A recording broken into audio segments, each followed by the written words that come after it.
Everyone, this is Ankita. तो हम लेकर के आए हैं specific relief act. Specific relief act 1963 का एक्ट है। इस एक्ट का एक्ट नंबर है 47 और ये है 1963 का 47वां एक्ट। ठीक है। अब बात की जाती है कि इसको प्रेसिडेंट की असेंट कब मिली थी। तो इसको प्रेसिडेंट की असेंट मिली थी 13 दिसंबर 1963 में। अब बात की जाती है कि जो एक्ट है इसमें क्या चीज़ें हैं, इसमें डिफ़ाइन किया गया है और अमेंड करके लेकर के आया गया है कुछ स्पेसिफिक रिलीफ्स को।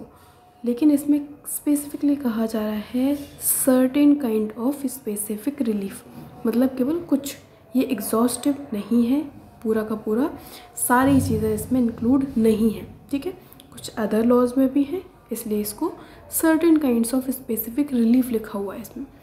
अब बात की जाती है पार्ट नंबर 1 पर। प्रिलिमिनरी में आता है फर्स्ट सेक्शन हमारा। फर्स्ट सेक्शन कहता है द शॉर्ट टाइटल आता है, एक्सटेंट आता है, कमेंसमेंट आता है, सबका एक कॉमन रहता है। ठीक है।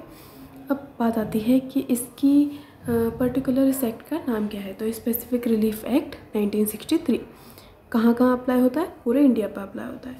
और लास्ट चीज़ कि सेंट्रल गवर्नमेंट जब गज़ट में निकाल देता है वो होती है इसकी इन्फोर्समेंट डेट। तो वो क्या है, 1 मार्च 1964। ठीक है, बेसिक इन्फॉर्मेशन है सारी की सारी, ये आपको पता होनी चाहिए। अब आता है नेक्स्ट सेक्शन, सेक्शन 2। सेक्शन 2 में बात की जाती है डेफिनेशंस के बारे में।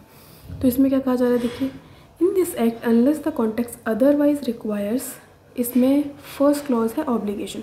ऑब्लिगेशन का मतलब क्या है, वो सारे के सारे ड्यूटीज़ जो कि इन्फोर्सेबल हैं लॉ के द्वारा, वो सारी चीज़ें यहाँ पर ऑब्लिगेशन है। अब आता है क्लॉज बी।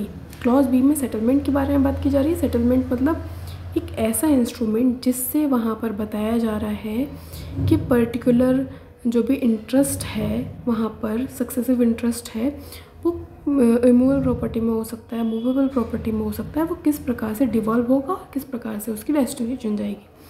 अब इसमें क्या चीज़ इंक्लूड नहीं है, इसमें इंक्लूड नहीं है दो चीज़ें, क्या, विल और कोडिसल, जो कि सक्सेशन एक्ट में डिफाइन किया गया है। नेक्स्ट डेफिनेशन आ जाती है सी में, ट्रस्ट। ट्रस्ट का सेम मीनिंग होगा जो कि इंडियन ट्रस्ट एक्ट में बताया गया है। ठीक है, सेक्शन 3 में। अब आगे कहा जा रहा है कि अगर ऐसा कोई ऑब्लिगेशन है जो कि इंक्लूड किया जा रहा है जिसका नेचर है एज अ ट्रस्ट, तो वो चीज़ भी इसमें इंक्लूड की गई है जो कि चैप्टर 9 में वहाँ पर बताई गई है।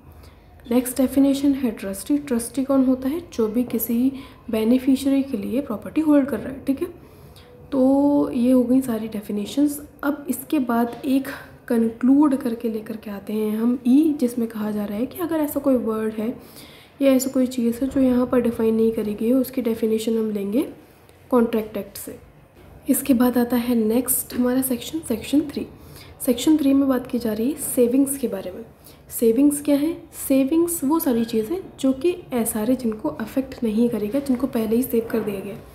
तो देखिए इसमें हम देखते हैं कि सेविंग्स क्या क्या हैं। तो देखिए इसमें कहा जा रहा है except as otherwise provided therein nothing in this act shall deemed to deprive any person of any right to relief और other than the specific performance. तो इसमें कहा जा रहा है कि जहाँ पर अलग से ये बता ना दिया जाए, अलग से लिख ना दिया जाए, वहाँ पर क्या होगा कि जो एसआरए है वो अफेक्ट नहीं करेगा किसी व्यक्ति को, कि वो एसआरए में जो भी स्पेसिफिक परफॉर्मेंस है वो तो आप एसआरए में क्लेम करोगे, लेकिन अगर इसके अलावा आपके पास कोई और राइट है तो वो कहीं और उस कॉन्ट्रैक्ट में आप वो भी अप्लाई कर सकते हो। ठीक है, इसको एसआरए क्या है, अफेक्ट नहीं करेगा। अब बात आती है, यहाँ पर कहा जा रहा है कि इंडियन रजिस्ट्रेशन एक्ट के ऑपरेशन को भी एसआरए अफेक्ट नहीं करेगा। इन दोनों चीज़ों को सेव कर दिया गया पहले। नेक्स्ट सेक्शन आ जाता है हमारा सेक्शन 4। सेक्शन 4 में बात की जा रही है specific relief to be granted only for the enforcing individual civil rights and not for enforcing penal laws. तो इसमें स्पेसिफिकली बता दिया गया है ये केवल सिविल राइट्स को इन्फोर्स करवाने के लिए लेकर के आया गया है, ना कि पीनल राइट्स को इन्फोर्स करवाने के लिए। तो जो भी सिविल केसेस आते हैं, सिविल कॉन्ट्रैक्ट आता है, तो अगर कोई एक मस्त एग्जांपल है कि ये देख लीजिए, एक कॉन्ट्रैक्ट है। ठीक है, आपके मेरे बीच में कॉन्ट्रैक्ट हुआ, मैंने कहा कि अब मेरा मन नहीं है, मैं इस कॉन्ट्रैक्ट को नहीं रखना चाहता और मैं इसको परफॉर्म नहीं करूँगा, तो आप मेरे अगेंस्ट में एक सूट लेकर के आ सकते हो और कहोगे कि भाई मुझे तो ये स्पेसिफिक परफॉर्मेंस करवाना है, मुझे यही करवाना है, और ये चीज़ कहाँ पर होगी, ये चीज़ होगी SRA में।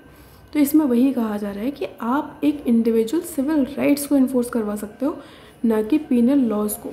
ठीक है, कहाँ बताया जा रहा है, सेक्शन 4 में। तो ये थे सेक्शन 1 से लेकर के 4 तक के प्रोविजंस। आपको कैसा लगा है वीडियो बताइएगा, कमेंट सेक्शन में बताइएगा। चलिए अगले वीडियो में मिलते हैं।